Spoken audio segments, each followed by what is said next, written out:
Hello, everybody. Welcome to the final panel. The idea is that we will be talking about the topic of this year's festival, Healing the Mind, Healing the Planet. It's an honor to have such a distinguished panel. I will let you all briefly introduce yourselves in a minute. And I have a few questions that are prepared, and then we'll be taking questions from the public. So if you have more than one, write them down. We'll be taking turns. Okay? So could you briefly introduce yourself, although you don't need introduction? My name is David Nichols, and I'm a legend in my own mind. I started working with psychedelics in 1969. Was at Purdue University for 38 years. Actually was funded by the National Institute on Drug Abuse to study psychedelics. Oh, we had to call them hallucinogens, but they're really psychedelics. And I've had an interest in this. Founded the Hefter Institute in 1993, which has sponsored a lot of the clinical research that you've seen about psilocybin. So very happy to be here. Thank you. Welcome. Hi, I'm Peter Hendricks. I'm a professor at the University of Alabama at Birmingham, and I'm the principal investigator of a study where we are administering psilocybin in the treatment of cocaine dependence. Thank you. That's all. Thank you. Hi there, I'm Sara Lappan, and I work with Peter at the University of Alabama at Birmingham. Thank you. Short and sweet. Yeah, short and sweet. Okay, so a lot of people who found out that I was moderating here started requesting some discussion on the topic of microdosing. So the first thing I'd like to ask our panel members is microdosing here to stay? That's the first, just to put it out. Is it effective? I mean, is it here to stay? Is it effective? Or is it something, just a phase, something that we know nothing about? And if so, would it become mainstream? So, Dr. Nichols, what do we do with microdosing? Well, from a purely scientific perspective, the gold standard for efficacy to get a drug approved is that it's safe and effective. And in order to do that, you have to do a clinical study where you compare, say, microdosing with someone who's taken a placebo with groups of patients who are participants who are matched in every way. And then you measure to see, is there any difference in the drug group, the placebo group and versus the microdosing group. That kind of study has not been done. There's no one that would fund that kind of study because there's no potential benefit that anyone's aware of. The thing that comes into play is and there are lots of anecdotal reports published about people who claim to have microdosed with truffles, with psilocybin mushrooms, with LSD, you name it. You don't know what they're actually taking, how pure it is, how often they're taking it. So you don't have the control over, is it just the microdosing or is it some other factors? So we really don't know. There's been one study published of microdosing where they used 5, 15, and 20 micrograms. Then in that study, they haven't published all the results, but I'm told by one of the study investigators that there were no effects on cognitive function. The problem is you have something that's known as the placebo effect. The placebo effect is when you have an effect and there's no drug, but people think there's an effect. So someone who's having pain, if you give them a sugar pill and tell them this is a brand new painkiller, it's going to really be remarkable, they take it. A significant percentage of people will get pain relief. So the placebo effect is probably involved in some of these studies. So my standard response is until I see a protocol that really controls all the factors, knows the identity of the drug, the amount of the drug, and has specific endpoints, I'm not convinced that microdosing works. A lot of people believe in it, but a lot of people believe in all kinds of things. So that's my opinion right now. Thank you. And I agree with Dave. I'd also say that I think macrodosing is just so much more interesting in terms of the effects, the subjective effects, but also the outcomes. We're getting some really big effects, right? The changes are dramatic and sustained. And I don't know that even among those who are advocates of microdosing, there's any claim that you can suddenly and dramatically change your life for the better and in a lasting manner. So, I don't think I have any interest myself in evaluating microdosing. I'm sure some do. I think we will see more science, I'm not sure what the results might be in that case, but I would like to just see more attention directed toward the line of work we're doing with larger heroic doses and the sort of outcomes that those interventions yield. There's a practical matter as well. Suppose, for example, that a clinical trial was done that proved conclusively that taking 10 micrograms of LSD was beneficial. Would a pharmacist ever be able to prescribe you a month's worth of microdoses of LSD? I don't think the FDA, at least in this country, would ever approve that. You'll never get a bottle that contains 10 microgram doses of LSD because of the concern that you would take them all at once. So there are some practical considerations with respect to regulation, and I don't know if there would be any way around that. You're not going to be able to get it by. The idea is it's not psychoactive, it's sub-threshold, so it's safe. What is safe, but are you going to get a pharmacist to prescribe a bottle of these things where you could eat them all at once? So I think that's a practical consideration, a reason why these things would never be approved in the United States, at least. But for those who are, advocates of microdosing, the good news is there's really nothing stopping you from doing it. I mean, people are doing it. There are protocols, and as many people here probably already know, growing your own mushrooms is not especially difficult. So I don't think there's any concern that it's going to be eradicated either. On the topic of microdosing, I'd like to open the floor to a couple of questions, please. Dr. Nichols, I believe it was on one of your slides, you had kind of a circular diagram that had all the brain connections, and you saw more activity while under the effects of psilocybin. Are any of those effects or those additional connections residual after the effects of the psilocybin have worn off? And if so, could that kind of yield itself toward the microdosing? I guess just thinking about it rather than seeing the data on it. I'm not entirely sure what you're asking, Sort but of an accumulative effect in microdoses? Is that your question? So if you had those two diagrams that had a lot of this, kind of half Connectivity, yeah, the right. connectivity. And there was a lot more connections that were developed while on the psilocybin. But if you were to compare after the effects of that had worn off, are there some nodes of the brain that remain connected that weren't before? Presumably after the drug wears off, those connections all disappear. Now, if you have a pathological state like depression, what you have is you have a dysfunction in one of those nodes. It's called hub failure.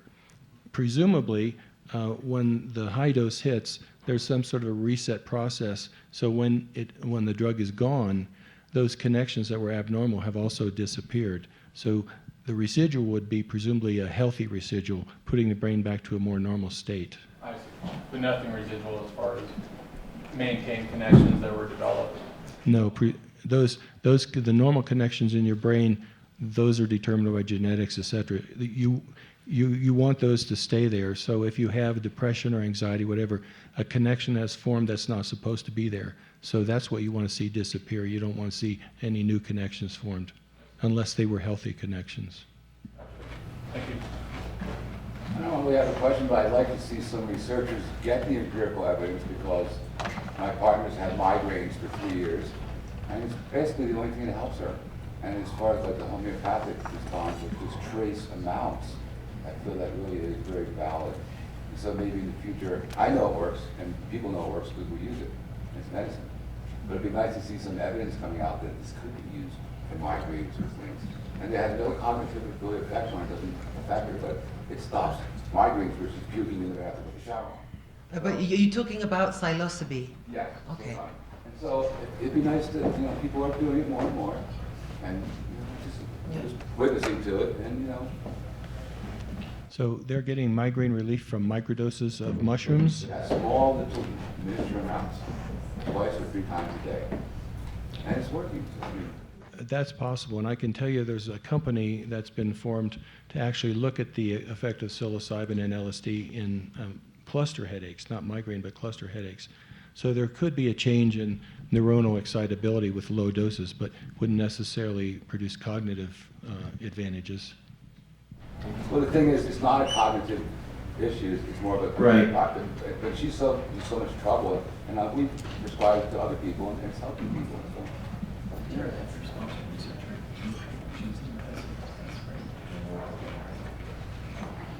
I haven't seen that. Yeah. So I think I was just mentioning to Dave. I think there is actually someone looking into this migraine headache specifically, and I don't know that it's really quite microdosing, but the doses they provide are not as large as we would in a psychosocial intervention. So there is that, and I think it seems to be its own thing. It's not quite microdosing, it's not macrodosing, but there is this protocol around migraine headache or cluster headache that seems to be very promising, and I think you will see some science in that regard. But there was also the issue of possible effects on other organs with prolonged use that you were mentioning before. Yeah, I have concern about microdosing, especially with LSD, but psilocybin in the same way. The main target for the psychedelic effects is the serotonin 2A receptor. These drugs also activate the serotonin 2B receptor. Activation of the serotonin 2B receptor stimulates the growth of connective tissue in the cardiac valves. So there were a number of drugs used for treating Parkinson's disease that were ergots, like LSD. And in those patients, they found a certain significant percentage had cardiac valvulopathy, enlarged valves that compromised cardiac function. And those drugs were withdrawn from the market a few years ago. So if you take a psychedelic like LSD once or twice a year or 3 times a year, even though it stimulates 2B receptors, you don't have a persistent stimulation. So you're probably not going to have the possibility of cardiac valve damage. But if someone were taking it every day, we don't know what the effects of that would be. It might not be significant because it's a low dose, but I think the possibility still exists that you might see cardiac valve damage. So that's another concern I have with regular routine microdosing. We have a question from above. Familiar with a lot of the benefits, maybe the benefits of microdosing. I'm also concerned and just curious about downsides that people are describing. What are some of the subjective effects that are maybe not necessarily positive, but I mean, are headaches a result of some of the microdosing for some people, or are there other, I guess, effects? Well, I would say we've done some qualitative work with microdosers, and so they're able to tell us what are those downsides. It seems one commonly reported downside is I gave myself a bit more than I meant to, and I'm now at work. I'm in a meeting, and it's a little overwhelming.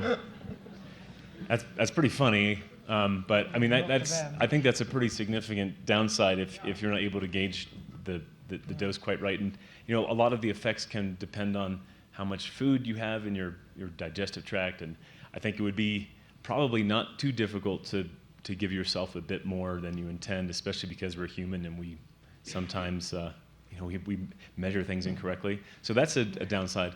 But in terms of other sort of like somatic effects, physical effects, I haven't heard much. I haven't heard reports of headache. I mean, I think the most interesting thing, and I know you haven't quite asked this question, is do we know that whatever effect here is more than placebo? And we know the placebo effect is powerful, and we were discussing beforehand a study in which people with irritable bowel syndrome, this was conducted at Harvard, were given what we call an open label placebo, which means these people were told this is a placebo. This is a placebo. But studies have shown that placebos help. And sure enough, those people who received those placebos reported a significant decrease in their IBS symptoms. So we really have to keep in mind that whatever effects we might see could be placebo, but then I'd say that's okay because the placebo effect is legitimate. I think what we're expressing is some skepticism that when we see one of those well-controlled trials that the microdose will really show a substantial benefit over the placebo. Maybe it will. Right. Thank you. Is there any other question? One more? I've heard that people who suffer from schizophrenia or psychosis might have dangerous interactions with psychedelics. To what extent is that true, and is it research? Schizophrenia as an illness usually strikes late adolescence and early adulthood. And it can be precipitated by stress.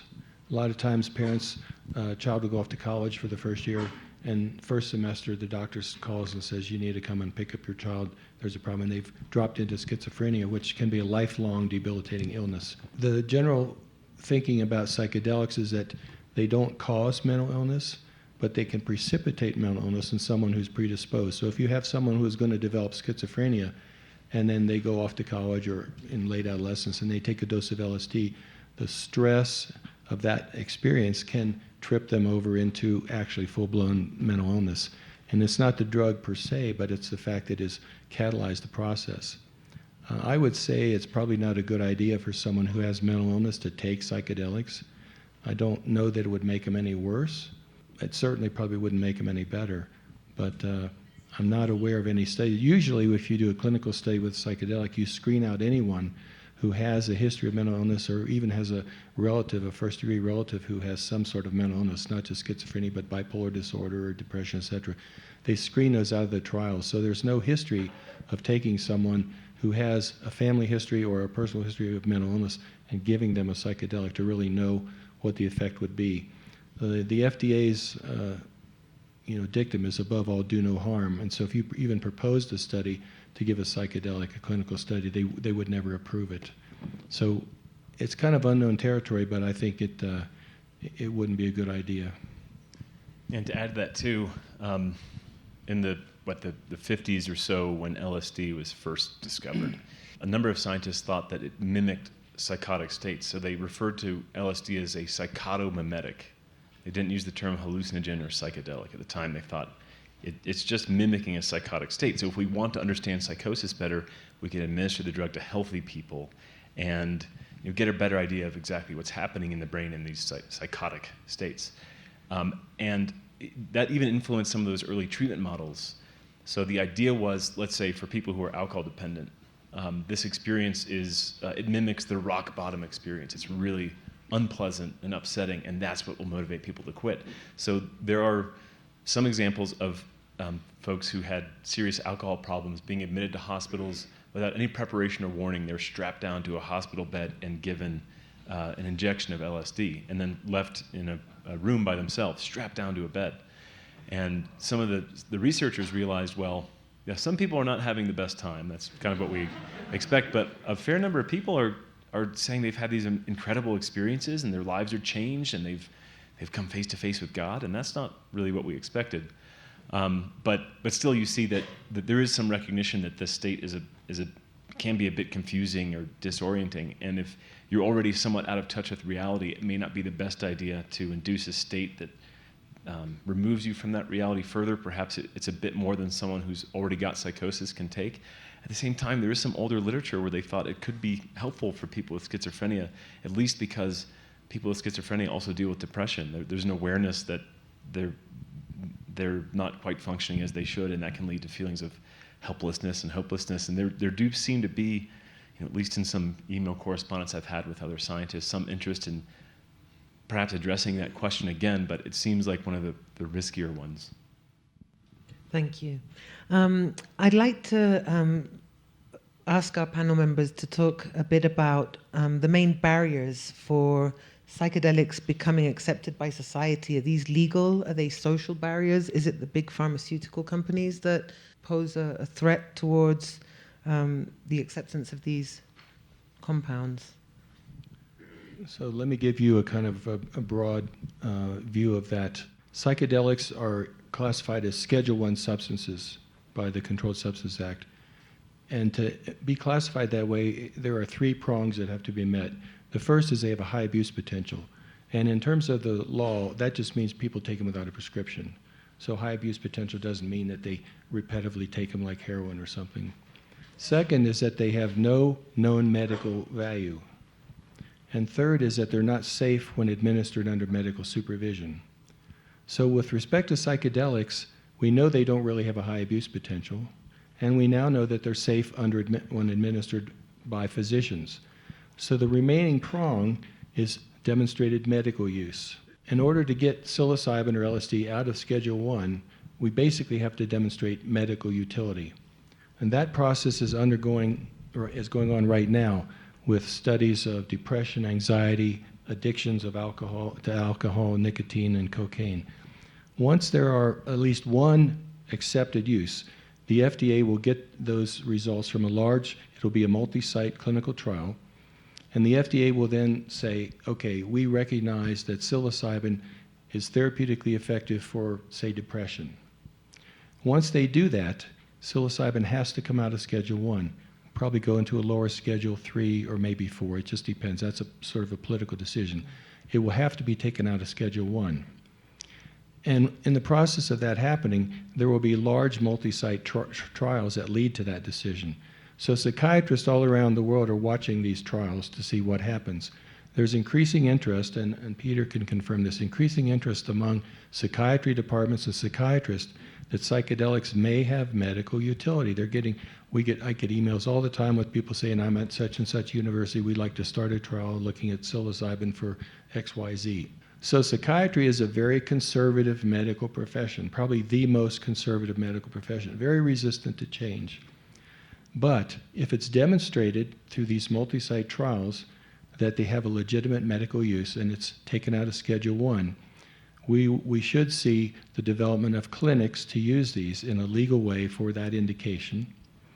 And in addition, the Hefter Institute is sponsoring trials for what would be called off-label. A doctor is allowed to prescribe a drug off-label for a condition at his own risk, his or her own risk, under their medical malpractice insurance. So we are sponsoring trials for the treatment of depression, anxiety, obsessive-compulsive disorder. We have a protocol for anorexia. You can only do one indication. We can't go to the Food and Drug Administration with psilocybin and say, we want it approved for depression, anxiety, alcohol use disorder, nicotine addiction, da-da-da. The FDA says, no, one indication. So we're right now working toward major depressive disorder or treatment-resistant depression. That's the single indication. But once it's approved, licensed clinics and trained professionals could then use it at their own discretion for these other indications where we've shown efficacy, even though we haven't done the large trials that would be necessary to get FDA approval.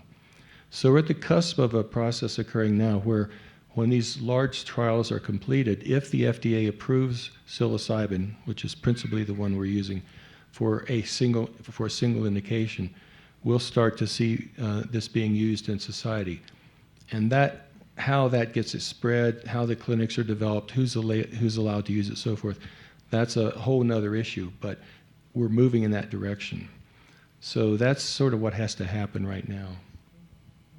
Well, Peter and I have had discussions around the possibility of pushback from Big Pharma since it is in the public domain. So I don't know if that is something that we would potentially run into, but I think that Dr. Nichols I've has gotten a asked that different- question a lot.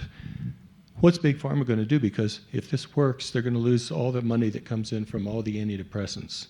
And that's a huge market. If you add up all the antidepressants, it's probably, $20 billion.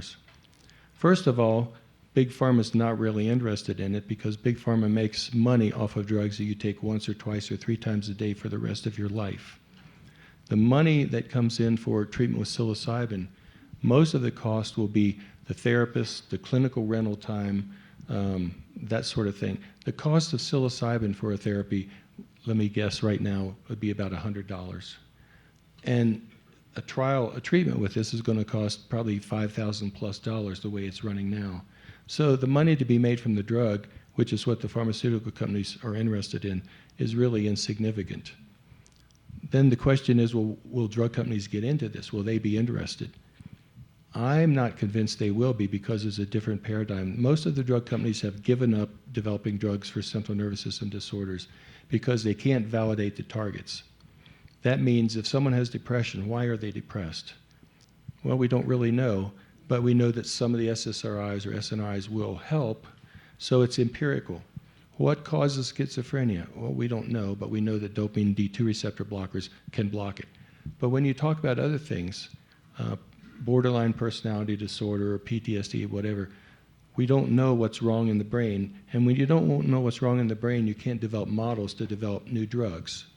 So drug companies are getting out of CNS drugs altogether, and they're developing biologics, Humira and things like that, for treating arthritis and skin conditions, diabetes. So drug companies are on a kind of different track, and they may lose the money from the SSRI market, but that's going to be a long, slow process because developing psilocybin treatment for depression is not something that's going to happen tomorrow. you need thousands or tens of thousands of clinicians, you need thousands of clinical sites, and it's going to take a long time to get there. It's going to be an evolutionary process. So my opinion is drug companies are not particularly interested. I know some drug companies are looking at this to see if there's any money to be made, and my advice to them is going to be, this is not your model, you're not going to make any money. So I'm not really concerned that it's going to become taken over by the drug companies. Yeah, one thing that always puzzles me a bit, though, is in terms of like wider acceptance, the tendency to moralize drug use. It's something that humans have done for a long time. And in this country, of course, we struggled with alcohol for a good while, and I think we still do. And we do have a pretty significant public health problem in alcohol. So there was reason for people to be concerned. We generally are not too concerned about tobacco consumption in the sense that we don't see it as a moral issue, even though tobacco claims the lives of 500,000 Americans every year. So that is the number one public health problem by far. Generally, we don't have much of a problem with the ingestion, so to speak, of nicotine because it doesn't alter consciousness much. I think there is something that many people can't put their finger on often, a sense of discomfort over what we're doing, in part because we are administering a drug that produces profound alterations in consciousness. And there's this sense that there's something that's not quite right about that. And I think that gets... Pagan. Well, I don't know. So she said, is pagan? Maybe. I mean, I don't know. I think there are psychologists who study morality, humans' moral decision-making. And they find that there are 5 categories that or domains that we use to make our decisions, and some are very obvious to everyone. So for instance, we generally feel like we shouldn't do harm to others and that we should treat others with fairness. But there is this domain that has to do with respecting the sanctity of the body, and there are these ideas about things you can and cannot do with your body, some of which are immoral, and there are reasons that we have these notions, but falling into that domain is this idea that it's not okay to alter your consciousness, that we don't think highly of someone who might be so intoxicated, let's say on alcohol, that they're sort of stumbling down the street, right? Now we'd say that this person is doing something that we don't approve of. It's immoral, and I think there's something about, again, altering consciousness that makes some people feel uncomfortable. Because if we had the same outcomes without this mystical experience that's taking place in between, I have no doubt that there wouldn't be any controversy at all. We'd just think, wow, we've got a great drug in our hands. But because we've got this mystical experience that takes place in between, there's that discomfort. And I don't know how many people have read Michael Pollan's book. Anyone? Yeah. So I think he makes this argument that typically cultures have these rites of passage, and it's the adults who initiate children along the way. And in many elder traditions, there would be adults, shamans, let's say, who would control access to this very potent drug. So in the case of ayahuasca, there would be a shaman, an adult shaman, who would control access, and children would at a certain age have their first introduction to the substance. And this would have been the case with Maria Sabina and psilocybe mushrooms. But in the case of psychedelics, we had adults were sort of taken out of that rite of passage process. And you might say that young people, children, were initiating children, and that this also was frightening to the adults at the time. They rejected this in part because there wasn't a more formalized, ritualized rite of passage. But as I said a couple days ago, perhaps now things have changed because many of our elders now were those children of the late 60s and early 70s. And maybe things would change in that regard, but I do think there is this general sense of discomfort about giving a drug that has these sort of impacts, especially when they can have a significant impact on how you see the world. So many people do emerge from these experiences thinking, I'm not sure if the pursuit of material wealth is really what it's all about, and I'm not really sure that waging war all the time is a good idea. And I think to those in power, that can be a threat. And they may not always be able to put their finger on why they feel uncomfortable with it. So I think that's something we're going to have to deal with. I don't know how we deal with that best, because on the one hand, Dr. Nichols was talking about going through all the proper regulatory channels, and that makes complete sense. But we still have this sort of moral pushback against administering a drug that has these effects. And that's a really good point. We don't know what the moral issues are going to be, because as we know, mainstream religion is a big force in, well, certainly in the United States. I have a colleague who was an organic chemistry professor at Loyola College in Baltimore. It's a Jesuit college. He was a Jesuit, and he, for most of his life, had meditated and prayed and asked God to come into his life and reveal him or herself to him, and it never really happened. And he would have his organic chemistry classes, advanced students, every year where he would have them make a known substance. And so one year they all made Prozac, and he'd collect it in a bottle and he'd grade them on how much they got, etc. One year he had them made mescaline, and they made mescaline, and he had read a lot about mescaline, and he decided to try it himself.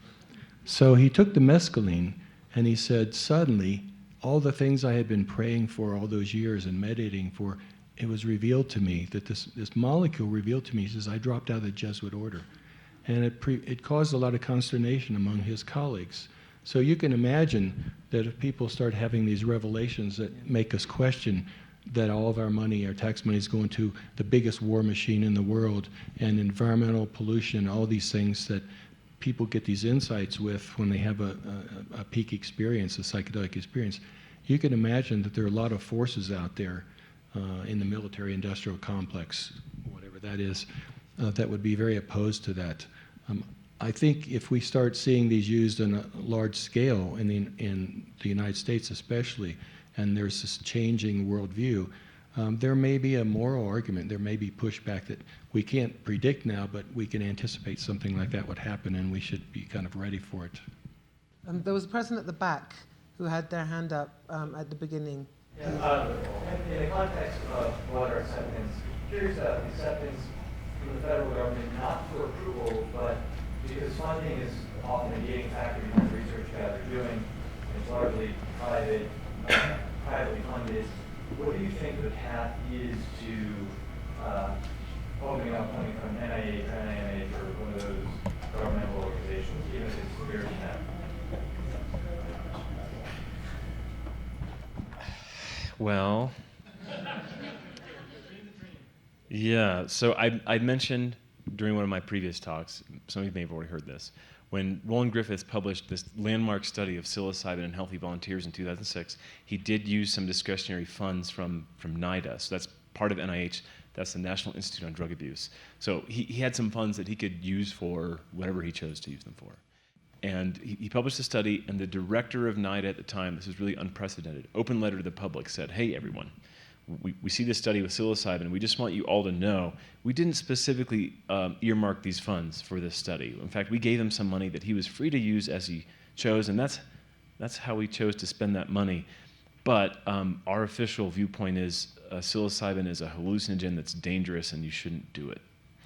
And I think that probably reveals where they're thinking at the moment. And in some ways, I feel that our colleagues at NIH are supportive. I mean, they are scientists, and they can see the data, and the data, I think, are pretty persuasive so far, at least that we should do more research.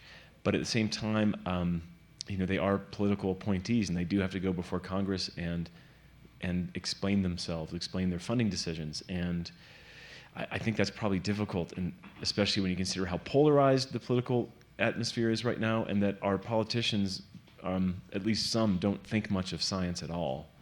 And I mean, I think that this is different but related, but very clearly the data are overwhelmingly conclusive with regard to global climate change and the need to take action, and our politicians are refusing to do so. So I don't have a lot of faith that our politicians are going to follow the science unless people vote those clowns out of office. So I think if we see maybe greater engagement with the voting process and a change in our elected officials, then we could see changes with time. But also in that regard, we're seeing, for example, in many states here in the U.S., the legalization, for example, of recreational use of cannabis, or even the decriminalization of psilocybe.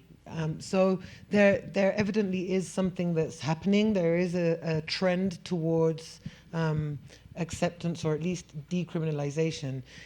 My question to you is, why do you think that is? Is it because there are advocacy groups that are now finally starting to raise their voice? Is there because there Is it maybe because there is a political will to start unclogging prisons, for example, with just, weed smokers, or what?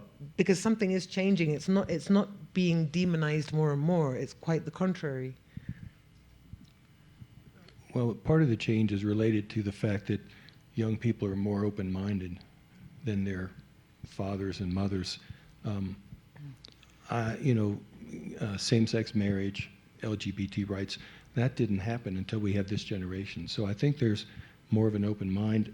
And I tell people, when some of these old guys die off, we'll see change happening. But the preponderance of evidence will cause change. I've been to meetings where we've had people from the National Institute of Mental Health there listening. They're very interested in what's happening, and they can't do anything because there isn't a preponderance of evidence. So Roland Griffiths and Stephen Ross published studies of psilocybin in cancer patients. The total enrollment in those studies was like 85. That's not a big number. And now there are studies underway. Well, the study for alcoholics at New York University has 100 participants. These studies are getting larger and larger. At a certain point, the medical community certainly will go to the representatives of the American Medical Association and say, hey, we need to look at this. Right now, there's a real phenomena with respect to the use of a drug called ketamine, which probably many of you have heard of. Ketamine was approved as an anesthetic. It's not a Schedule I substance, so doctors can get it and use it. It has very rapid antidepressant effects. So now there are clinics springing up, and there are drug companies that are marketing ketamine for use in depression. Well, ketamine produces psychoactive effects. They're not particularly enlightening effects, like you would see with psilocybin or a psychedelic, but they are rapid antidepressant effects, and they last a couple of days, a week, maybe 2 weeks. Then you have to get another injection. And these injections are $500 to $800. You go to a clinic, you have to stay in the clinic. The doctors and psychiatrists are all excited. You see papers being published on ketamine as an antidepressant. Grants are being funded as an antidepressant because it's not a Schedule I substance. When we see large enough studies published that show that psilocybin works just as well and lasts much, much longer than ketamine, these same psychiatrists who are doing ketamine studies are going to say, we want to use psilocybin, it's more effective.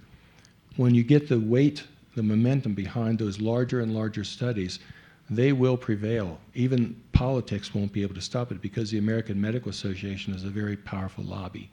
And they will say, we want our physicians to be able to use this, especially if physicians start using it in Europe. Then the American psychiatrists will be really upset. Like, they can use it in Europe, but we can't use it here. So I think it'll overcome the politics, but we need more studies published. When Peter's study's published, if he shows that there's a significant effect in cocaine addiction, all the addiction specialists are going to say, we need to see this. We need to try this ourselves. So the momentum is building. The inertia is starting to build up and build up. It's just taken a lot longer than we wish it would. But it's going to happen. I'm convinced.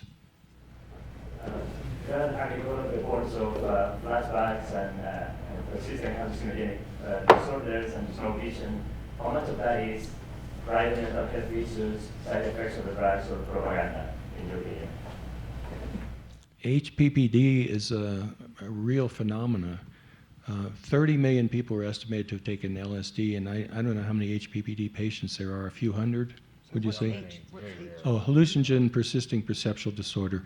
It's like they're not taking the drug, but they're having effects as if they had taken the drug. Right now, it's difficult to treat, if not impossible, but there hasn't been a lot of research effort because when you have 300 or 400 people in the whole United States suffering from it, there's no economic imperative to study it. But these were people who took it in unsupervised situations. In all the clinical studies where there's been supervision and screening, we haven't seen any incidents of HPPD, which used to be called flashbacks. Right, so it's rare, very rare, and there probably was some degree of propaganda there too, and exaggerating the risks associated with psychedelic use. It's real, but rare. Susan, and then we'll get around all the questions. Bear with me. this conversation, media matters. So would you compare and contrast the conversations around cannabis versus psychedelics, and in that context, talk about Michael Pollan's recent op-ed piece, which he urged caution with regard to public acceptance of psychedelics? Yeah, I think so. Cannabis is a very benign substance.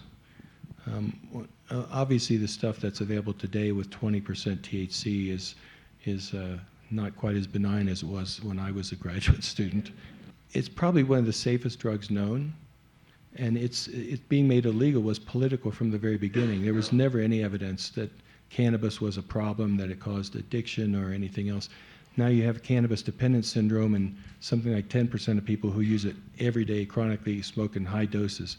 But it's not like, as you know, it's not like heroin addiction. You know, withdrawal produces insomnia and some difficulty with appetite, but it's not really threatening. And I don't see a real parallel between cannabis and mushrooms. Mushrooms have the ability to produce powerful psychoactive states, powerful changes in consciousness.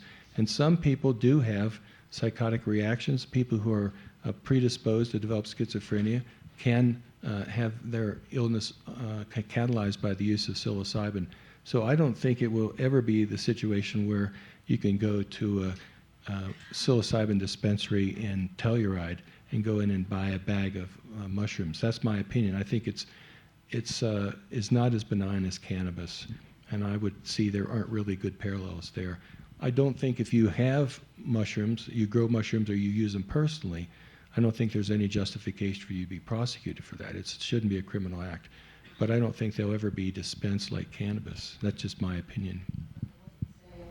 I was saying that what the media used to say about cannabis Oh. and what it says now is very different conversation. So is there, and we're talking about shifting swaying public opinion to some extent in this conversation. So that was the question, not whether they were parallel.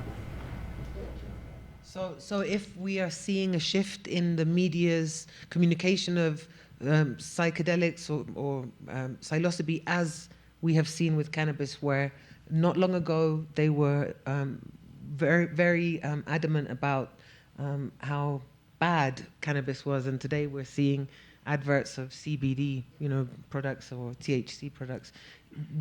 Is that something we foresee happening with other psychedelics? Is that okay? Yeah, and I think Michael Pollan, the thing that people hit him on with that op-ed was, he went out and took these things illegally, and then he said, no, but you should be careful, we need to move cautiously, and people said, well, you're a hypocrite. So there's some truth in that, but I think he was just expressing that, although he did it, he didn't think everybody should do it. But the media, the media is so different today than when I started in this field in 1969. The media is picking up because mushrooms can cure depression, mushrooms for addiction, etc. So we are changing public perception of it as a drug. So that's a great question. I'll add to that just a little bit. I think first with cannabis, the public support, you might say, in this country has actually, in fact, always been higher than we realize.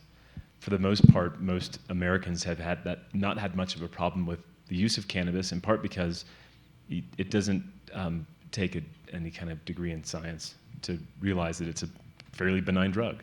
A lot of people have had experience with it, and they know that often some of the campaigns, the anti-drug campaigns from the government, and the claims that are made are run completely counter to their own experience, and they're often silly. So support for cannabis, or at least its legal status, has always been fairly high. There were some moments during the Nixon administration. Nixon put together a commission, and he wanted them to tell him definitively what's the risk here associated with cannabis, and what should we do legally. And their conclusion was, it's not really much of a problem, and we don't think there should be any kind of criminal charges associated with possession and use. And he got angry and said, well, forget you guys, you're wrong, and we're going to wage an all-out war on drugs, including cannabis. But still, at the end of the 70s, the sort of public perception around cannabis was that, as Dave mentioned, it's a largely benign drug. Ronald Reagan came into office, and for some reason he decided that it was the most dangerous drug in existence. And this is something he said publicly, which is really odd. It's just patently false. It's a weird thing to say. And that put us down a path. But I think public perception has been kind of resilient, regardless of what some of our leaders have said. People have generally felt like it's really not much of a problem, and we don't see why we should be treating those who use as criminals. Okay, so I think there's something interesting there. I would gather that although they haven't done the same kind of public perception polls with psychedelics, that most of the pushback has probably come, as I've said before, from our political leaders, who probably represent the interests of less than 1% of the population. But if you were to poll most people, they might have more concerns surrounding psychedelics than cannabis, but wouldn't see them as dangerous as perhaps some of our elected officials. And I do think that the science that has been generated recently has played an important role in changing the public image. I'll say for the record, and this is not controversial at all, anybody who's a policy expert, I'm not, but any public policy expert would say we shouldn't criminalize the use or possession of drugs, period, because it's not doing anybody any good. Right? If the objective was to try to reduce the number of people who are using dangerous and illicit drugs, treating it as a criminal offense is not accomplishing that objective at all. It's only making their lives worse, so it's not a compassionate approach. So when they decriminalized psilocybin, I thought, fine, I would like all drugs to be decriminalized, right? That doesn't mean that I'm advocating for commercialization. This just means we're not going to treat those who are using as criminals. I think they should all be, but quite honestly, it would have been nice if we had talked about decriminalize cocaine and methamphetamine and heroin, drugs that are really harming people, because if the argument on decriminalization hinges on the harms and benefits, then we'll never decriminalize heroin and cocaine, because we can never make the argument that they're beneficial and benign and therefore should be decriminalized. I think the argument is a lot of people are impacted and need help, and therefore we should decriminalize the drug. I think I read that something like 11 people were referred to court for psilocybin mushroom possession in Denver. So again, I don't have a problem with them being decriminalized, but this wasn't a big issue. There are very few people who are being impacted by the criminal justice system.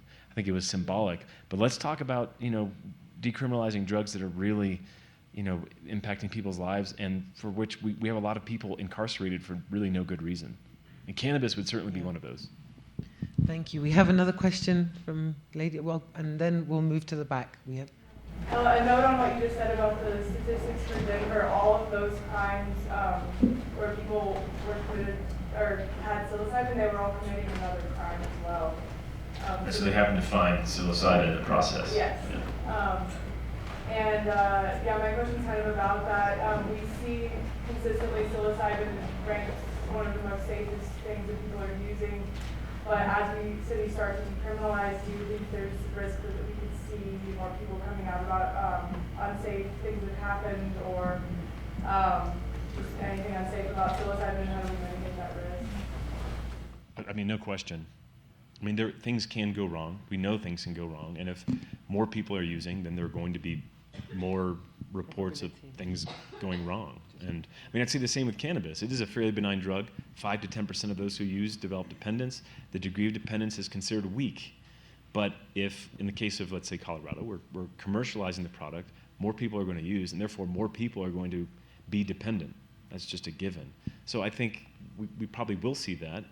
And I'm sure that the reports will be sensationalized by the media, which is problematic. And what I often say is, just among college students, right, in the United States, the future of our country, we have, I think, over 2,000 who die every year from alcohol-related causes. It's like unbelievably tragic.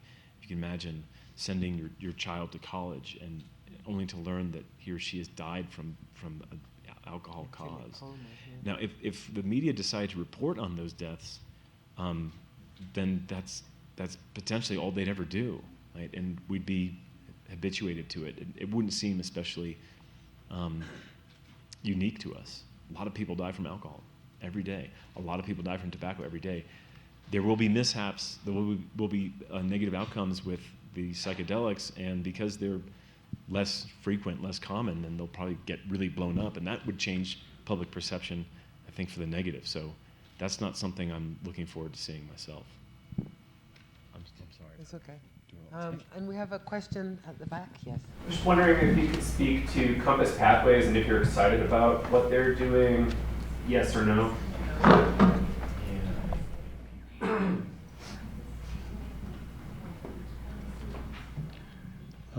there's been a lot of controversy about Compass pathways because they're commercialized, and one of their investors is Peter Thiel, who has a bad reputation.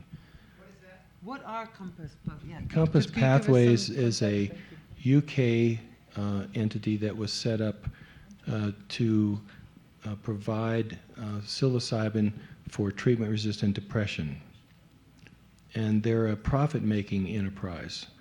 So there has been a whole gang of people that are anti-big business, anti-big pharma, who says this is terrible. They're going to monetize a sacramental drug that everybody should get for free. And there's a controversy because there's an organization in the United States known as USONA Institute, and they are promoting themselves as a not-for-profit. They're not going to make any money. They're going to provide the drug free to anybody who is qualified. So you have and they are promoting open science. Everything they do is going to be published in the open literature, whereas any clinical trials that Compass does will be part of their clinical trial registration. So there's this contrast between a company that makes money and a company that's not-for-profit. And I've been involved with both of those organizations. I'm not sure how a not-for-profit develops psilocybin as a treatment for all the people that need it. Not-for-profit means they won't have stockholders that get any money, but they'll still charge for the treatment. It's just that the they don't have any stockholders. The principal of Compass Pathways, George Goldsmith, has said their paradigm is high volume at low cost. So there's just been a lot of controversy. I'm really upset by it because I think we should all be working together to bring these medicines to people. And he has investors that have allowed him to create a lot of clinical sites, clinical training programs, etc. And there are just people that are just opposed to the notion that someone's going to make money off of this. We live in a capitalist society, and what Compass principles have pointed out is in the UK, if you're a corporation, you have an obligation not only to your stakeholders but also to your shareholders. Corporations in the United States have perverted that. Their only obligation now is to provide a bottom line to their shareholders. And so there's this idea that corporations will just rip people off, big pharma, rip people off, take the money, and give it to their shareholders. And there's certainly truth to that because in the United States, in the past, corporations had an obligation to the stakeholders, to the people. Corporations were initially set up to provide a service to the community. That's all gone now in the name of making money. But in the UK, where Compass exists, they have to provide a service to their stakeholders, not just to the shareholders. The other thing about that is when Compass Pathways was getting set up, they were going to do it as a not-for-profit on a place called the Isle of Man. They were going to provide to palliative care institutions. And in the process of doing that, some people were recruited to help them develop their programs. And then there was a change in the governor or leadership of the Isle of Man, and it was no longer feasible for them to do that in the Isle of Man. So they backed off and they said, well, maybe we should look at a different paradigm. When they went to the British government had subsidies for companies, tax subsidies, etc. They said, well, if we set it up as a for-profit, we will get a subsidy from the British government to help us move this forward. But if we're not for profit, we won't. And they didn't personally have enough money to do it as a not-for-profit in the UK, so they got subsidies from the British government to help them develop the company. So it's a complex issue, but the people who are opposed to big pharma and big corporations are really beating up on Compass. And it's a small group of people, but they're very vocal. Some of them were involved in Compass when they were initially trying to develop their program as a not-for-profit, and then they felt betrayed when Compass shut that down and became a for-profit. They said, we work for them at low cost, pro bono, and now they've betrayed us, they've taken our expertise. It's really a tempest in a teapot, in my opinion. And I've had meetings where people have talked about that. I said, I am tired of this crap. we should all be working together for the same goal. Okay, there's a not-for-profit in the US, they're trying to do their thing. I don't know if it's going to work. I hope they're successful. There's a for-profit in the UK, they're trying to do the same thing. They're trying to treat people with depression. So I'm not as concerned, but I hear this question a lot, oh, these Compass, they're bad, they're evil, and da-da-da. And you've probably heard it too. I don't subscribe to that. Thank you. I'm going to ask if there's anybody on the second floor that has a question, because I'm sorry I haven't been looking up that much. I'm wondering if you guys think that it is necessary to have a therapist present when treating people for addiction with psychedelics. I got one. So this is actually something that Peter and I have had quite extensive conversations about. So as Dr. Nichols has mentioned, the cost of the treatment is really in the therapist, the mental health professional. And so as a master's level or a doctoral level clinician, they're not cheap. So to have somebody who is compassionate and warm and supportive, who has gone through some kind of training, but doesn't necessarily have letters behind their name in some fashion, we don't necessarily think that that's necessary during the experience. I have a personal opinion that that person should at least have some exposure to the participant, to the patient, whatever, to at least have some sort of comfort with that individual. Peter and I are very strong in believing that the set and setting that we provide is imperative to having the individual let go and surrender to the experience to get the most therapeutic benefit out of it as possible.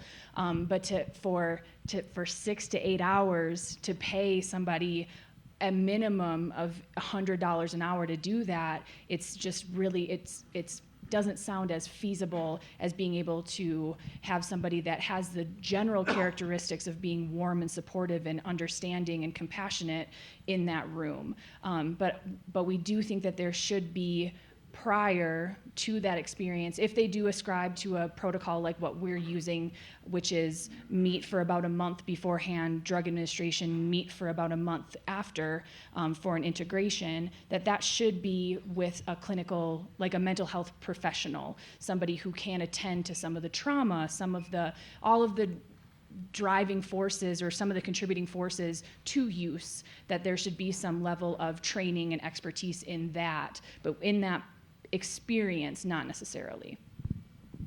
And the way I see it too, it's about optimizing the conditions to maximize the probability of a therapeutic mystical experience.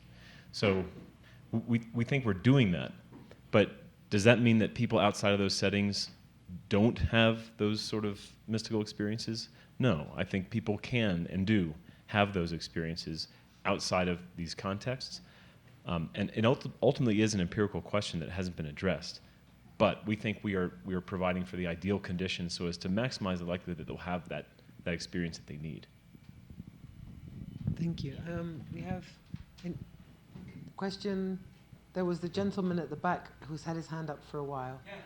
Sorry. Well, you answered part of my question with the ketamine, but I guess I'm curious more about ketamine I guess one of the things is have there been studies looking at ketamine's effectiveness with and without guided sessions. Also, I was just wondering, is it the same, are we talking about biochemically and neurobiologically the same mechanism of action between psilocybin and ketamine? I don't think most of the ketamine clinics have the kind of therapy that you see with psychedelics. You go in and you're injected with the drug, somebody sits with you, and then you leave. So I think it's kind of a different paradigm. Mechanistically, we're not really sure. Studies in animals have suggested ketamine leads to an increase in the growth of synapses and dendrites in the brain. We know that happens after psilocybin. Presumably, it's related to a transmitter called glutamate. Ketamine causes a release of glutamate in the brain. It's the major excitatory neurotransmitter. And it's a mechanism that involves a type of receptor called an NMDA receptor. And you don't need to worry about that, but it's a type of glutamate receptor. Psychedelics activate a serotonin 2A receptor, but those receptors are unlocated on neurons that release glutamate, so you have an increased brain glutamate concentration.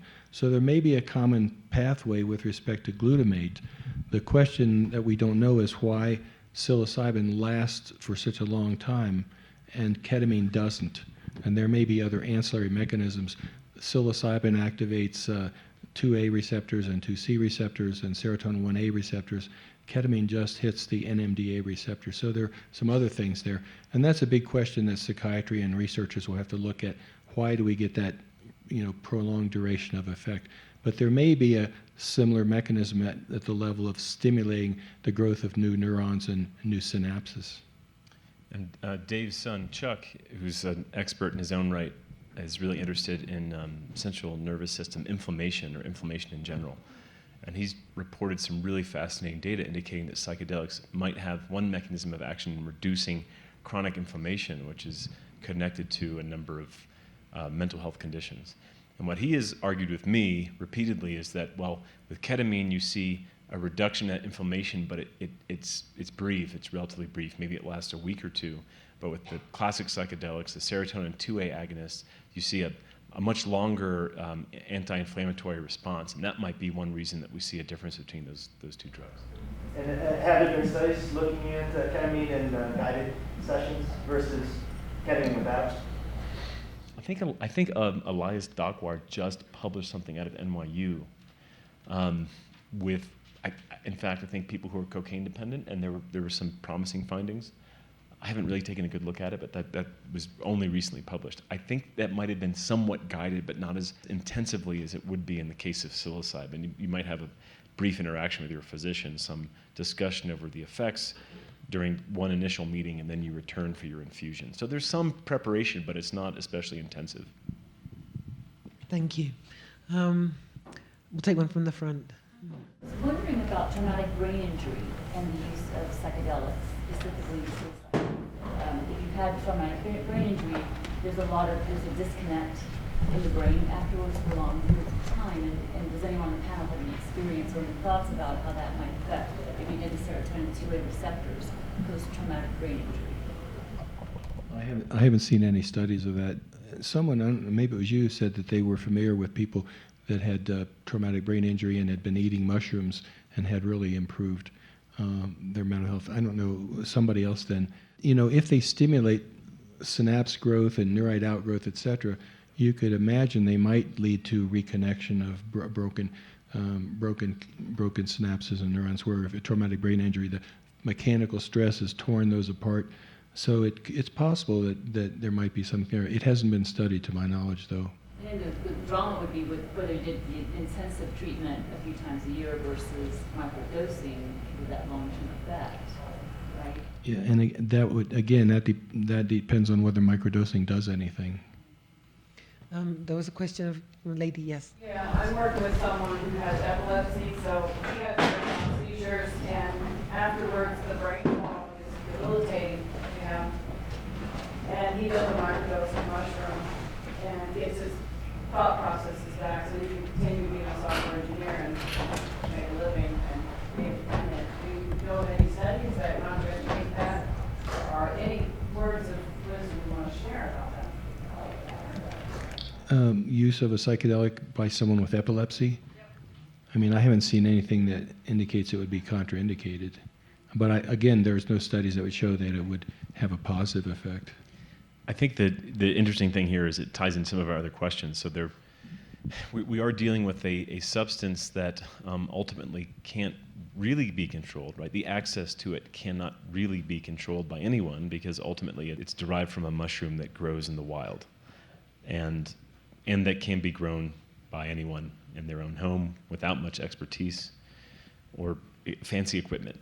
So I think, I'm not advocating for that now, but I think what that means is ultimately if there is someone who has a seizure issue and they feel that mushrooms benefit them, then maybe their own experience is the only answer they need.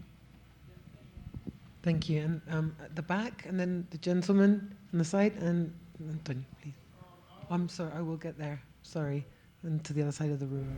I was curious if what your opinion is on the traditional use of mushrooms therapeutically, and if that might be an easier setting to create than trying to go clinical, because they do it in very, very poor settings. You know, not poor, but not wealthy. You know, at very low cost. They for thousands of years used them therapeutically and have actually the most experiences, like a lot of the tribal cultures here.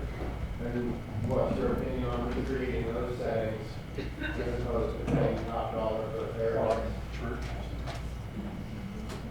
So, are you talking about physical setting or the presence of a shaman, or? Yeah, create setting in a more traditional fashion. Do you think that would be as efficient as clinical trials?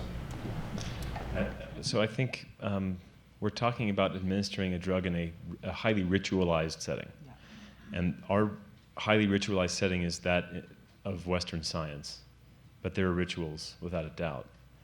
And I think it could be that many people, especially from Western countries, find this medical ritual to be comforting and might be the setting in which they prefer to receive the drug.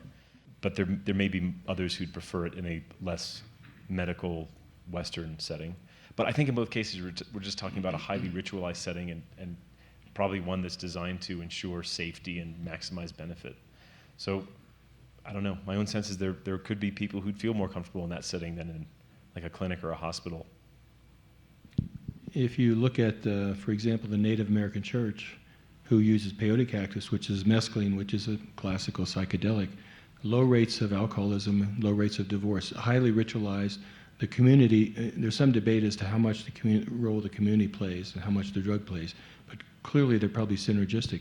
If you look at the ayahuasca churches in Brazil, União de Vegetal, Santo Daime, you know, it's ritualized, they take it, but they don't have a medical professional there, but there's a context and a ritual. They also have low rates of drug abuse, low rates of alcoholism. So I think if you create something along those lines, it's probably perfectly okay. The problem is if you're a Western person, you want to find one of those ritual settings, you know, who do you find? We know that ayahuasca tourism to South America, these people often run into very unscrupulous so-called shamans, who give them admixtures with things that contain atropine and nicotine, and in some cases have killed people. So I think if you were in a community where there was a ritualized context that paralleled what's been done for millennia, there's no reason to think that it wouldn't be a useful procedure. You don't need doctors. It's just we have to do it that way because that's what the FDA demands in order to get approval. And that's the way Western medicine works. So we're kind of stuck with that paradigm. Yeah, if you ever wonder whether there is a ritual with our own Western medicine paradigm, think about everything you do, making an appointment, going to the waiting room, completing your forms, waiting for the people in their white coats to usher you back into a room, or sometimes you have to remove your clothes. I mean, there's all kinds of ritual there involved, and that's, for whatever reason, the sort of ritual that we feel comfortable with now in this Western world. But I think it really is all about ritual in the end. Okay, we had a question here, and then Antonio, before we go to you, I would like to give the word to the other side of the room. Listening to all of the talks over the course of these last years, I see a lot of jumping going from using psilocybin and using mushrooms. Now, all the different mushrooms have other compounds in them. I personally have taken about 9 different ones, and I can tell you that they are different. Now, does any of those other compounds, can those affect these trials? So for the trials that we've sponsored, Hefter, all the ones that have been published, we've used pure synthetic psilocybin. It would be almost impossible to use mushrooms in a clinical trial that the FDA would support because of the variability in content and the nature and et cetera, et cetera. Within the mushrooms, there may be some variability. The major component, other than psilocybin, is baeocystin. That has recently been synthesized in sufficient quantity at University of Wisconsin and been tested in an animal model. Baeocystin is inactive. So there used to be controversy about maybe the visual characteristics were related to the balance of psilocybin versus baeocystin, but at least in that study, the other major alkaloid is not active, at least in an animal model. So the difference in the mushrooms is probably how fast the psilocybin leaches out of the matrix. There are probably other things that control that digestion, etc. But it's more likely related to digestive and absorption factors than anything else. Thank you. So a couple questions. First one would be, is there any research that's been done on psychedelics and dementia? Any look into if that can be a tool to help cure dementia? Because I know dementia, you have plaque in the brain, and also it's complicated, but I don't know if that's something that's been looked at. Well, okay, so first, you'd be surprised if you looked at the older literature, how many different things they attempted to address with mostly LSD. Problem is, many of those older studies, the scientific standards, the rigor wasn't quite where it would be today, so it's often difficult to discern exactly what happened. In many cases, you had a psychiatrist who'd say, I had a patient here, Sara, with dementia. I gave her 400 micrograms of LSD, and she seems a whole lot better. And that would be published. And I don't really know what to make of that. Our colleagues at Johns Hopkins have some plans in using psilocybin in the treatment of, I think it's Alzheimer's, but the idea is that they're not really reversing the dementia so much as they're addressing the depression that is associated with it. But the interesting thing is, if you can address the depression, you can slow the advance of the dementia. So the depression makes it a lot worse. So I think their hope is address the depression and slow that progression. But I don't know that there's any thought that it could specifically directly address dementia. Maybe Dave has an idea there. There's one study that's been done, they haven't published results, in early Alzheimer's patients with psilocybin. And then there was a study, a controlled study in healthy patients. This was the one that was a microdosing study that was published, where they used 5, 15, and 20 micrograms in healthy subjects. And I know that their goal is to make sure it was safe, and that was just a safety study. But I know their intent is to try to use low doses in early Alzheimer's. So there's nothing that's been published or completed, but there are people certainly looking at that. And there's a study at UCSF that is looking at early Alzheimer's, and also a study looking at the caregivers for Alzheimer patients, because they get very depressed and stressed, to give them kind of a more robust outlook. So there are things in that direction. It's just money is really the limiting factor in most of these things. These questions are obvious to some people, and they want to study them, but actually getting the money and the infrastructure is kind of a problem right now. Thank you. We have Antonio. And then Going back to the cost of the treatment, the high cost is definitely a limiting factor for people from low-income backgrounds to access this kind of therapy. So do you think that like using a short-acting psychedelic would reduce the cost? Or if not, if you really need psychedelic and you need like a 4 to 6 hour psychedelic session, do you foresee insurance companies like covering these kind of treatments? So would you mean, let's say, switching to a 5-MeO DMT model where you have a 30-minute experience, you can get people in and out of the office?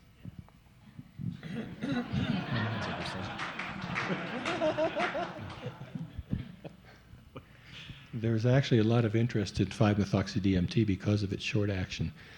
It depends on whether you need any of the preparatory therapy or not, because if you don't need trust in the therapist, 5-MeO is so fast that you don't have time to do anything.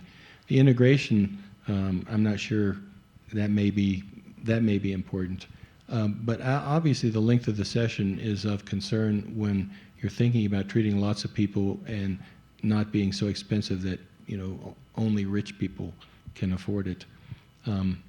That's a problem that has to be tackled. I mean, there are no good solutions. I know people are interested in shorter acting, but there are other problems like 5-methoxy-DMT. There's no preclinical toxicology. You have to do that first before you could really go to clinical trials. That'll cost you $200,000 or $300,000. And if it's a nonprofit, they have to be pretty sure that it's going to work before they're going to spend that money. So, but your question is legitimate. A shorter acting one would certainly be more economical if it worked as well. I think we could probably do a cost-benefit analysis and show that even with the sort of intensive treatment and the time that we spend during the drug administration, that it's still a better investment of our resources than the traditional models. Insurance companies, how it's perhaps leading them to get like MDMA, for example, therapy over. Would you see something like that instead of sitting? So if MAPS, how the issue of insurance companies having coverage of this, and if MAPS is doing anything about it? MAPS has people working on getting insurance coverage for this, and I don't know what the state is. I know there are people there. There's someone that actually works for a major insurance company that's working to try to set up structures. Certainly for insurance companies, if they can demonstrate that this is effective and compare the cost of chronic treatment of someone with something that doesn't work, it should be covered by insurance, but you get to a point where you have to prove that. Insurance companies are very risk averse. They want to make sure that they're making money. But I know MAPS is working on that, and I think that's certainly an indication where it would be cost efficient for insurance to pay that. So, I want to add to that, and I'm going to throw a question to Sara too, because she's a clinician and probably knows a little bit more now about the clinical landscape than I do, because I'm so removed from that. But my own feeling is, because the effects that we see are sometimes so dramatic, and this is what clinicians live for, to see this dramatic, positive, enduring change.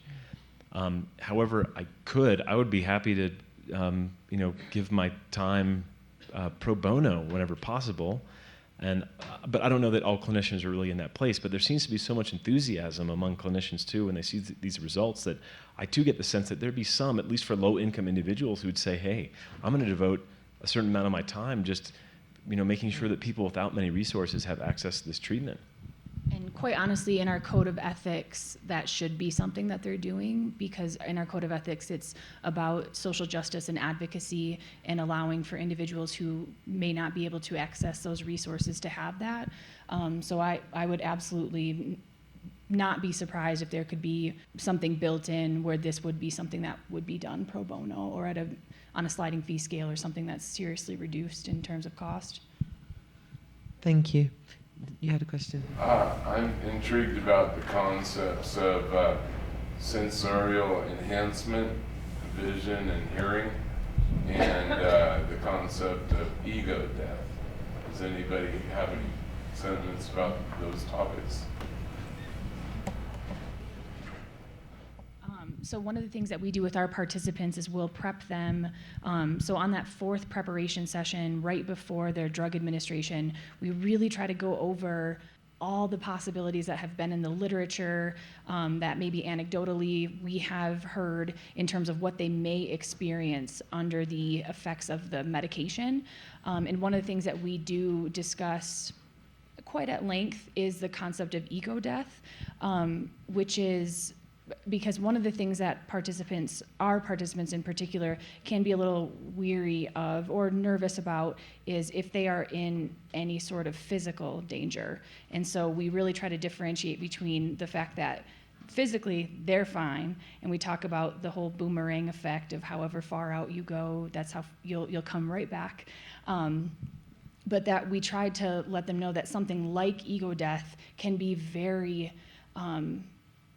therapeutic, and allowing for them to kind of shed some of those old, not necessarily, I guess, habits, belief systems, paradigms, whatever you want to say about that, and come out anew. So if somebody does experience something like ego death, we're super excited about it, because we think that that's something that can be very beneficial for our participants moving forward, and having some sort of renewed identity moving forward, and having some level of separation from their identity as somebody who is addicted. Yeah, so the older therapists from that first wave of research felt that ego death was the best outcome you could hope for. That's what you want, or for that ego to be dissolved. And we're seeing that, again, empirically, that's a pretty strong predictor of beneficial outcomes. And it seems to be very highly correlated with the mystical experience in general. And at the core of that mystical experience is we're all one, all is one, sort of unity of consciousness. And to experience that unity of consciousness, you yourself need to feel as though you don't quite exist, right? That's sort of at the peak of feeling one with everything is that as an individual you don't exist. So I do think that seems to be a very good outcome, even if perhaps somewhat frightening.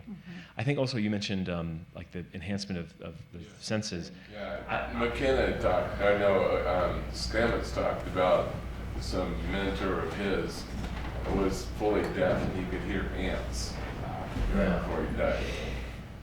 I don't know if there's an actual effect on the sensory perceptions, but I wouldn't be surprised if that could have something to do with mindfulness, because I do think people emerge a bit more mindful, that is, noticing things that they hadn't really noticed before, stopping to really notice things they hadn't noticed before. So it could be that their senses are always picking up in the stimuli, but they're suddenly now noticing it for the first time. I don't know if Dave has any idea about that, though. That's about all I have to say. Gordon Allis, who was an early psychopharmacologist who discovered the effects of MDA, which is a psychedelic, he was sitting in his office in a building that was, I don't know how many stories up, and he could hear people talking outside. And normally if he went out and looked out the window, there were people down on the sidewalk. He couldn't hear what they were saying, but he was convinced he could hear their conversations, and he was way up above. So I don't know whether it was illusory or really happening, but there may be some sensory enhancement like that. Okay, we have a question. Yeah, thank you. I often hear sometimes that people facilitating these trials may have never experienced. So I was wondering if you guys have an opinion about people facilitating this protocol and whether it's credible for them to have experience with these psychedelics that they're facilitating. Do you think it's important for them to have a relationship, or do you think that You're in Colorado. You can speak. I'm just curious. Yeah, that's probably the most frequently asked question. Oh, really? Or variants of that. And we're often asked, do you have experience yourself? And we have to acknowledge that we can't answer that question in a way that will please everybody. But I will get to your question, but I do want to acknowledge that given where we are and the research that we're doing, and we're often not talking to an audience like this that's as supportive, and you all are very supportive, that if we said, yes, we have had that experience, that some would say, so you've done something illegal and you don't have any objectivity here. You're going into this already convinced that it will have the effects that it will have. If we said no, then there would be some who'd say, you have no business doing this because you have no idea what the experience might entail. Right. So we really can't answer that question in a way that would please everyone. But I will say that Humphrey Osmond, one of the very impressive older researchers, developed this idea that should be sort of mandatory if you're going to be administering the substances, that you should have had that experience yourself. And I think ultimately that is an empirical question, and we could answer that. So we could design a study in which we have some guides who've never had the experience and others who have, and see if that has an impact on the outcome. I personally don't think that it would. And I mean, you think about it, if you go to see a physician for a medical problem, you probably don't require that they too have experienced that problem to help you. But maybe because it is so unique and difficult to describe in words, the most ideal therapist would be one who had experienced it before. I just don't know. Okay, so we have a question. I think Dave wanted to. Oh, I'm sorry. In the early days of psychedelic research, when therapists were given LSD kind of willy-nilly, they were often taking it with their clients, and there was a real debate about should you be doing that. And the therapists that were doing this said, well, I think I need to have that experience. And then, like Peter said, then the people who are in the mainstream go, well, do you think to understand a heroin addiction, you have to have a heroin yourself? And so that debate went on and on. But I can tell you that there are training programs now for both MDMA and psilocybin where they're giving the clinicians, the therapists, the drugs. I personally think it's, and I don't know that it's so important with MDMA, but I think with psilocybin or LSD, I think it would be prudent to have a therapist who had experience, because you can't appreciate the things that can go wrong. Paranoid ideation, transference, all these things that can go wrong unless you've kind of been there yourself. That's kind of my opinion. Maybe just look at the outcomes and say, or maybe you could do a random, anonymous poll, which therapists have taken, which haven't. Look at the results, compare those groups. I don't know that you could see that, because the drug effect, there's no therapy involved when the drug effect is going on. The initial interaction is to establish a therapeutic alliance, And you don't need to have psilocybin for that. You could have therapists establish the therapeutic alliance and trust. That's not really involved. But if someone is having a difficult experience and they're having some transference issue and you don't have a clue what they're talking about, or some paranoid fixation, you don't have a clue what they're talking about. But if you've had an experience, you may be able to appreciate better and help guide them back into a positive direction. So I'm not... We have many people, I'm sorry to be moderator, but we have people that have had their hand up for a long time. The gentleman at the back, and then we'll move forward. Sorry? Oh, thank you. Because we can't see you. Okay, I'll go up there next. But okay, just real quick. Mention has been made of the possible anti-inflammatory effects of hallucinogens, particularly psilocybin. Since multiple sclerosis is an inflammatory disease of the brain, what sort of work has been done in that arena? Or has been done? Nothing yet. And they're psychedelics, they're not hallucinogens. Yeah. Okay, we're up above. So this may have been answered to some extent, but I wanted to ask, what challenges does your team foresee with the growth and development of psychedelic research as the findings are published? Well, we talked a bit about, I'm not sure if you were here when we talked about maybe big pharma being a threat, or legal threats, or social threats. Or is it part of that, or? So all I can see up there is bright white Yeah. light. I don't know where that question came from. Somewhere in It's that right area. there. Okay. Well, I would say that my own one anxiety is that we conduct this pilot trial, which is being funded in part by the Hefter Research Institute and in part by the University of Alabama at Birmingham. And we have really impressive results. We have great findings. And then we say to NIH, this is for scientists in the United States, this is the primary funding body. This is where our big studies are funded. This is where we get our funds. There are other sources, but this is the primary source. We then write a grant to NIH and say, look, we've got these fantastic pilot findings, and we'd now like funding to conduct a larger study that would usher this drug along through the FDA process. And that the response would be, we see the data you've collected, but this is just not the kind of research we're going to fund. In other words, that we have political concerns that would trump the data we have. That would be my big concern. Pun intended. Okay. I'm making, it's really hard to look up there, but we have another question. Sorry? Yeah. Okay, thank you. I actually have two questions, but the first one is, so we know that in addiction of stimulants, that there's certain physiological areas of the brain that are behaving differently in that disease. And we're seeing this lasting effect from a one-time administration of psilocybin. I'm curious if there's any fMRI or other way of actually looking at what's happening physiologically in the brain. But I'd like to describe these lasting effects. Yeah, those studies are underway. For the alcohol study at New York University, they'll have pre and post, also for nicotine, pre and post functional MRI, and looking at functional connectivity. So those studies are underway. In fact, the nicotine studies, there's a fellow at NIDA, and when he saw the first pilot study of Matt Johnson showing for smoking cessation the remarkable effects, he said, this is unbelievable. I will donate my time and scanner time to do before and after. So all the studies now that are being done pretty much are getting before and after scanning, so we can see what's actually changed in the brain during the effects of these to make these outcomes.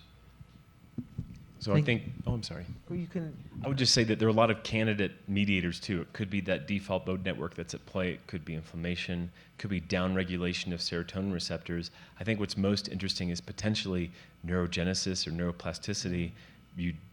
How to do that? Again, I'm a psychologist. Maybe you need to do some PET imaging, but that would be really interesting too. But there are a lot of different candidate mechanisms of action here. We don't exactly know what it might be, and they could all be working sort of in synergy. This will be a big area for psychiatry. These psychedelics represent literally a paradigm shift for treatment of mental disorders and CNS disorders. And psychiatrists, once these things are out there and accepted that they work, you're going to see psychiatry departments all over the world running all kinds of scans and fMRI and MEG and so forth, saying that's the big question, because if we understand how these worked, we may get back to what caused the problem in the first place. So you're going to see this. It's just going to take a long time. Thank you, gentlemen. We have a question here, and then I'll move back. So can you raise your hands? I will. So we have 1 at the back, 2, 3, 4, 5, 6, 7, 8, and I think that will probably be at the end there. Yes. So this is a question in regards to a comment made a few minutes ago about differentiating between a hallucinogenic experience versus something that's really happening, quotes. And just a small setup, Deepak Chopra talks about everybody poo-pooing as a woo-woo an out-of-body experience. But he says in biology and brain research, we have absolutely no idea what an in-body experience is.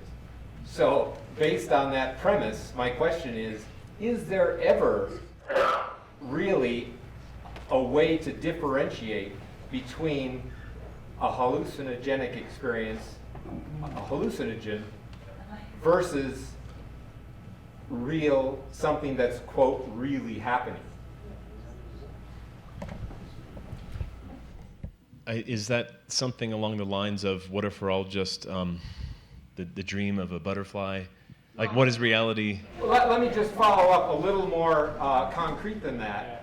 The only way that we have really to know if something is really happening in a, quote, external world is to say, is anyone else experiencing what I'm experiencing?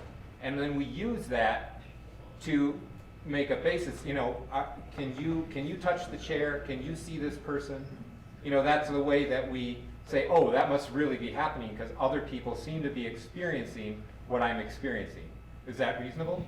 Well, I may not be getting at your question, but I think to get at philosophy of science, I think this is a philosophical question. None of us are philosophers, so we probably shouldn't be trying to answer the question. But I think one of the fundamental assumptions is the universe is ordered in some rational way, and that we as humans have the ability to observe it and study it.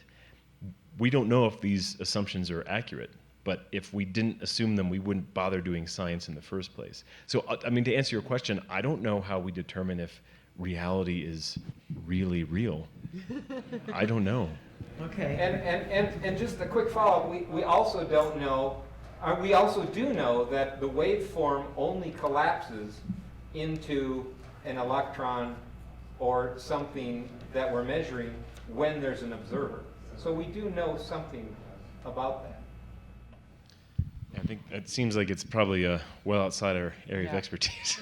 In Chile, we would discuss that with a pisco sour or with a glass of wine, maybe.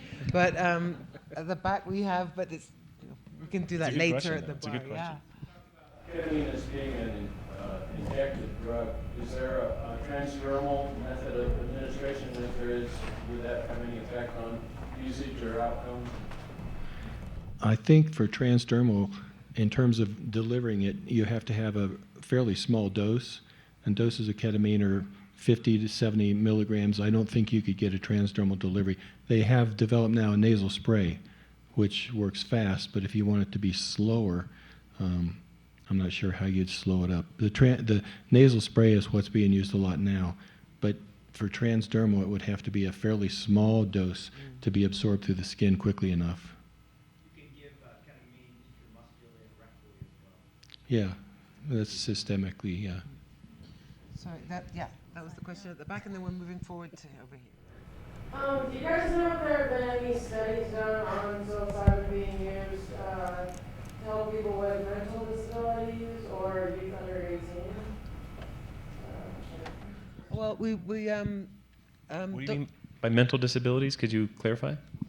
Like, I guess just, I don't know, like Down syndrome or something where you're like, if they did it, maybe.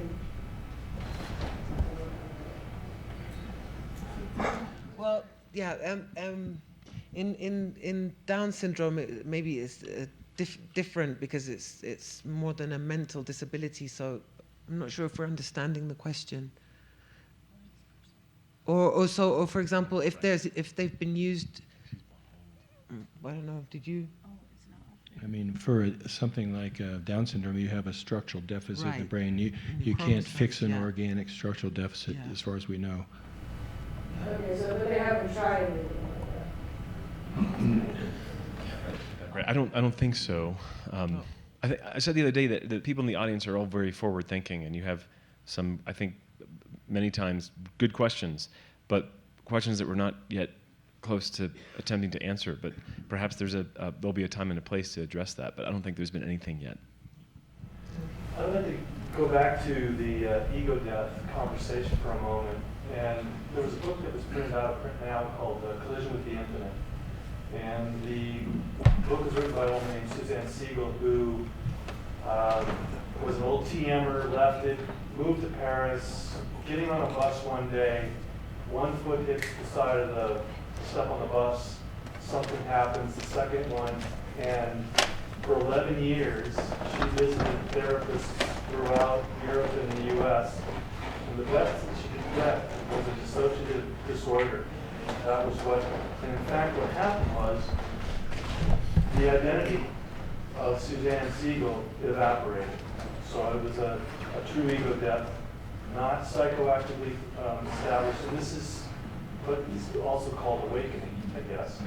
So I'm curious, in the context of what's being discussed here, how effective actually therapists can be if we're going to be going back to a conversation, for instance, do therapists need to know the effects of a psychoactive makeup or drug to be effective therapists? It seems to me that in the event of a full ego death, and for 11 years back in the 70s and 80s, that the best that she could get was a dissociative disorder diagnosis.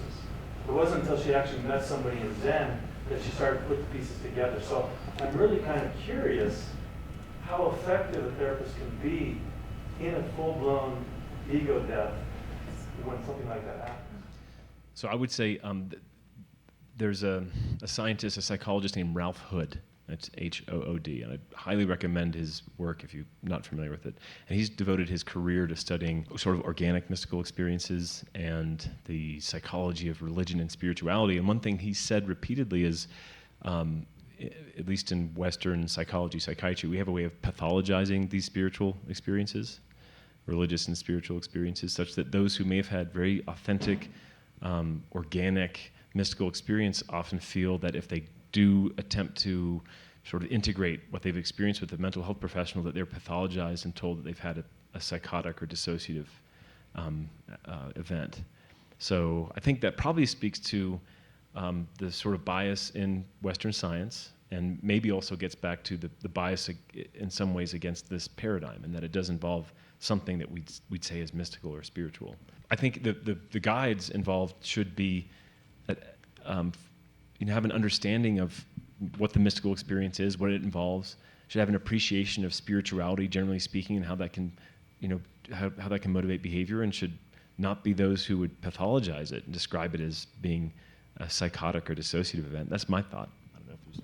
So just to come from like a clinical point of view too, so one of the things that we discuss in our field with traditional psychotherapy is there is a risk in identifying too closely with a patient, participant, client in terms of you're not necessarily asking as investigative of questions because you're making assumptions that their experience has mimicked yours. So I can see both sides of, if this is something that I've never experienced myself, how can I possibly help guide somebody or help them through that? At the same time, if I may be making assumptions about their experience because I had my own unique experience with that, and theirs can be very different. So I may be overlooking things in their experience based on my own perception. So it's a double-edged sword, kind of. It's one to actually wonder how many people in psychiatric hospitals are truly just somebody where the identity just finally fell away. But since they don't relate well with the general society, they've been placed in a hospital and drugged. I mean, this is, part of Bill Harrison's work, of course, goes back to some of those findings. So I'm just curious how, it's a big question today. Thank you. Please. I'd like to hear each of you speak about integration and kind of what that should look like, and are you finding that a month is sufficient, and are you referring people to other clinicians after that? Yeah, so ideally, I think we're in agreement that it would be nice to be able to meet with our participants for longer. So I think particularly with this work, our participants have experienced something completely unique, and that's based on the narratives that they've given us, the data that we're gathering. So, for the sake of science, we have to, in order to get the data out, we have to limit the amount that we see our participants. But I will share some of the things that we've heard from our participants in terms of desire to continue with us. So because we see ourselves as a catalyst to continued change. So one of the things that we've experience with our participants is that substance does become secondary. So they're coming to us with a cocaine use disorder, and post drug administration, what we're finding is they're less worried about their use and more worried and focused on the connection, other things that are going on in their lives in terms of employment, loved ones, all of that. So they want to be connected to resources, because we're just clinical mental health professionals. And I don't mean to demean that or anything like that, but we have limits in terms of how we can help. So we do refer out to things like we have a housing administration in Birmingham that can connect individuals with housing options, or continued at a low cost or an affordable cost mental health services, because we like to check in with them, but according to protocol, we're limited in our ability to do that because we don't want that to confound anything going forward.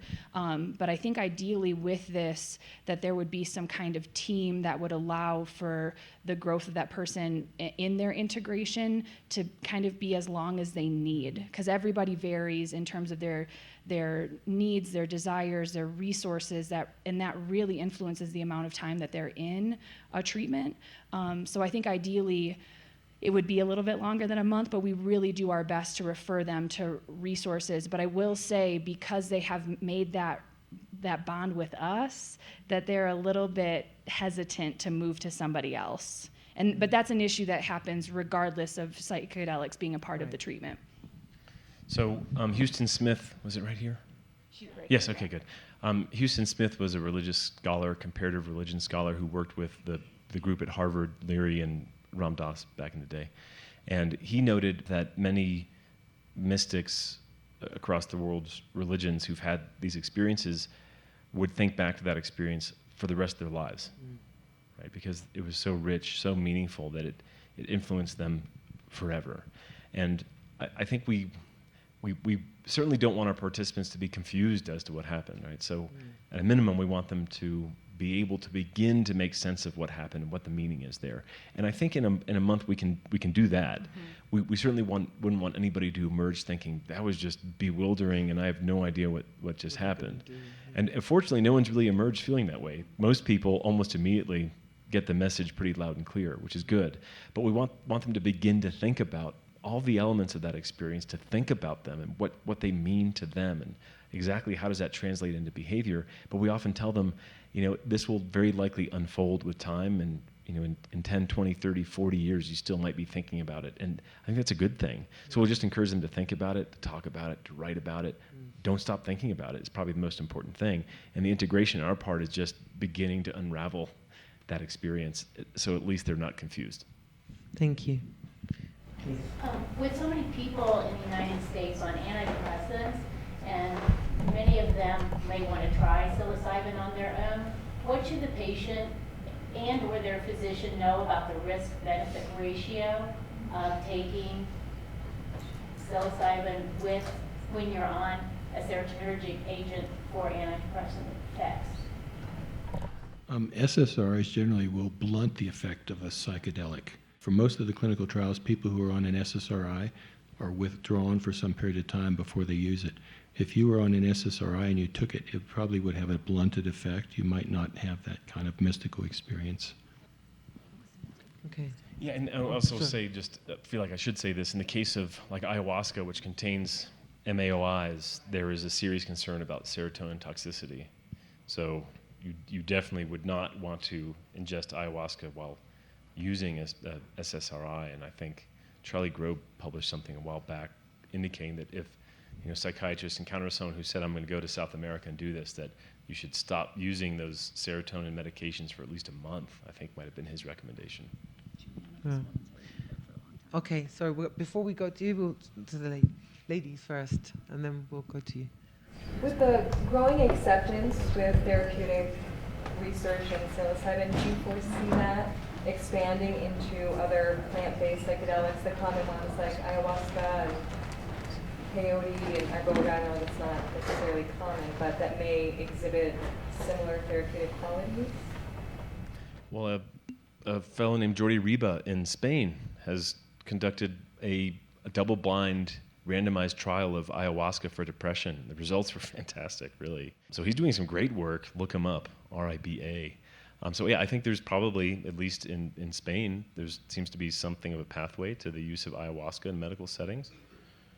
Ibogaine's a bit trickier. There's some concerns about cardiac toxicity there, but it's used in Brazil. There are pharmaceutical companies that produce it, and it's used in Brazil and perhaps other places. I'm not sure if this is really having an effect on others.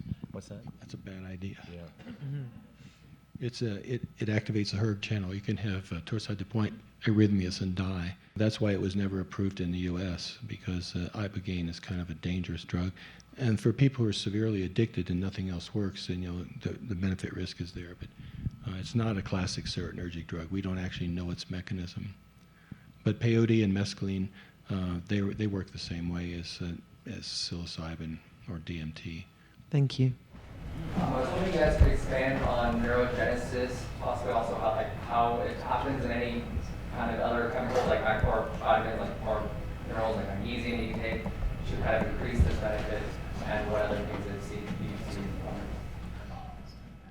There are just a few studies, animal studies actually, on neurogenesis with psilocybin. I think it's the only one that's been looked at.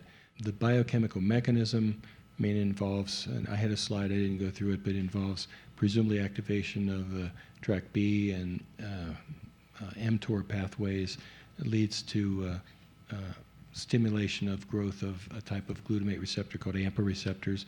But that's just been done with ketamine, some mapping out there, and they're just starting studies like that. My son's done some of that. There's a fellow at UC Davis, David Olson, who's been looking at that also. So that's a really interesting direction for understanding, but there's not been enough work to really have good conclusions on that yet. Okay, folks, so is that the last question? And then I will make a... No, I've been looking, nobody's signaled, but I can't see, but... Our understanding of the nature of addiction itself changes as well. Sorry, can you speak a bit louder? Has our understanding of the nature of addiction itself changed as a result of all the various studies? I don't know that it's changed as a general consensus. I don't think you'd see that in the literature people are now saying our models of addiction are wrong. I still think the predominant theoretical model of addiction is that people use to escape or avoid negative affective states. So it becomes their primary coping mechanism to escape depression, anxiety, distress. So there's a self-medication there. And often people are, instead of directly confronting that which is causing the depression or anxiety in their lives, they are putting a temporary patch on it so as to avoid it altogether. And I think in the sort of psychedelic treatment model, the idea might be that they are in some ways confronting the cause of their emotional distress and perhaps moving past it, rather than only putting that temporary, Band-Aid on it. Though I would just say personally that I have this feeling now that really what's at the core of addiction, and at least in terms of how someone's relating to others, is that it's a state of isolation, that people are disconnected from those they love and from the world in general. They're really living on the margins, and there's something about that psychedelic experiences that connects people back to their social networks, to society at large, and that is really therapeutic. But that's just me. Okay, I'm going to have to, wrap this up. I want to finish off by asking each of our panel members in a couple of sentences to give us their views on the future of psychedelics for humanity. Da-dan. Would you like to go first? It's like the Moody Blues album, On the Threshold of a Dream. I think we're lucky to be living at this time where we're seeing these things happen that should have happened 50 years ago, but for the interference of politics. I think it's a new paradigm for psychiatry that we're seeing being grown here. In terms of paradigm shift, not many people get to see a paradigm shift, and we're seeing it happen kind of in real time. That's my opinion. This is going to be amazing. It's not going to go as quickly as I hope and many people hope, but we're going in the right direction, and I think we're going to heal a lot of people in the process. Yeah. Thank you. I feel very much the same way. I think psychedelics are going to be a game changer, as they were on the precipice of being a game changer previously. I think many people are going to be helped. I'm very excited about that. And I do think it's in some ways ironic when we consider the technology that we have and the access to medications and the medication development process, that which might really be our saving grace is that which we have had access to since before recorded history. So I think we're finding that what we need to do is look back to what humans had been doing many thousands of years ago, and it's silly for those of us who work in this area to say we've discovered this, when in fact it's a rediscovery and maybe coming to our senses and relying back on a long line of traditional wisdom. Yeah, I think we're going to look back between 1970 and 1995 or whatever and say we messed up there. So there's a reason it's being called a mini renaissance, and I think that's where we're at right now with it. Well, thank you very much. Please give our panelists a round of applause. Thank you.